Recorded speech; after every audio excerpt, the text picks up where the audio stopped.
Today we'll be looking at colonial life, the different segments of society and what their roles were. First, we have a vocabulary word here, artisan.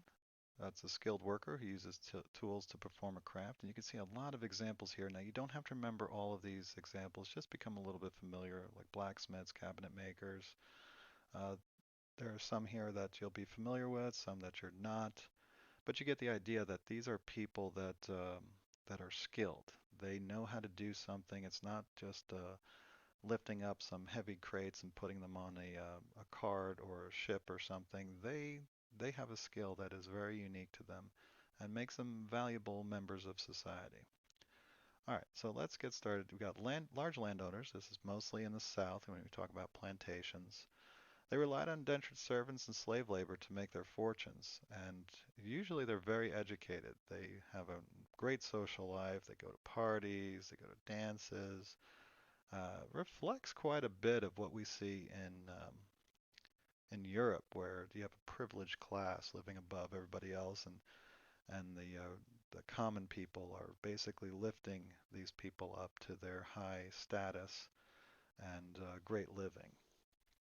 Then we have farmers. Farmers are in all three regions. They work the land according to the region. So, I mean, you might have cash crops being grown. Somebody might have a tobacco farm in the south, and then a wheat farm or corn farm in the mid-Atlantic, and then um, whatever food they grew in New England. They depended on family members. So if you were a child of a farmer, then chances are you're going to be a farmer because that's what they're going to ask you to do as you grow up. They need your help on the farm to make it better. And everybody had some sort of job or chore to do, whether it was maintaining the house or working the fields or whatever the jobs were. They would divide it among the entire family. Then we have the merchants. They bought and sold goods, so if somebody were to make shirts, they would sell it to the merchant, and then the merchant would put it on their shelves and try to sell it to regular customers.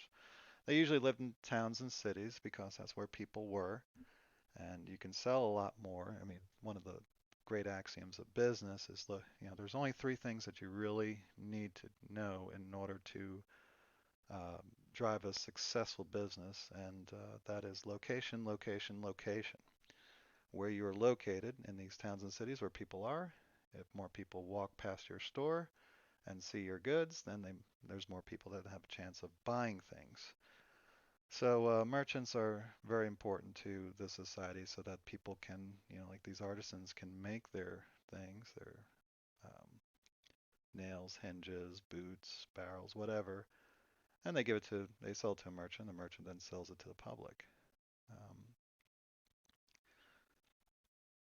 we can consider these people more of the middle class. They're not poor, they're not indentured servants, but they're not rich. Some of them did get rich, but for the most part, they earned a very good living in colonial society.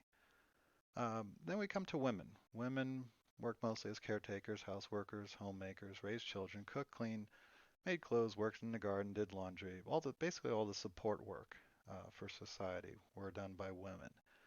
They were not allowed to vote, even if they were free and white, and they had very little say in their lives. And one of the reasons why they were not allowed to vote is they weren't allowed to basically own property.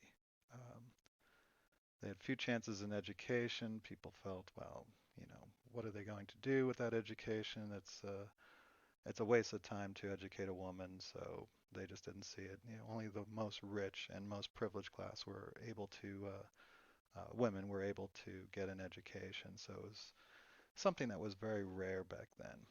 And it was a pretty tough life as a woman during these times. They didn't have what later on we'll talk about free African Americans that they were also being gypped out of a lot of things, but at least they can have some say in their lives and own property and so forth. Where women didn't even get that.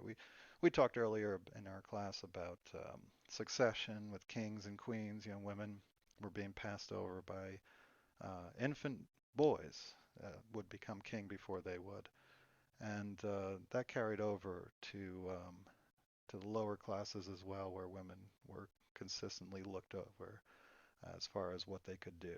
So that's one thing that held these colonies back, and one thing that made Pennsylvania very interesting, whereas William Penn believed that women should have equal rights and equal say in everything. So even though it was starting at a point, you have to remember the time that they're in.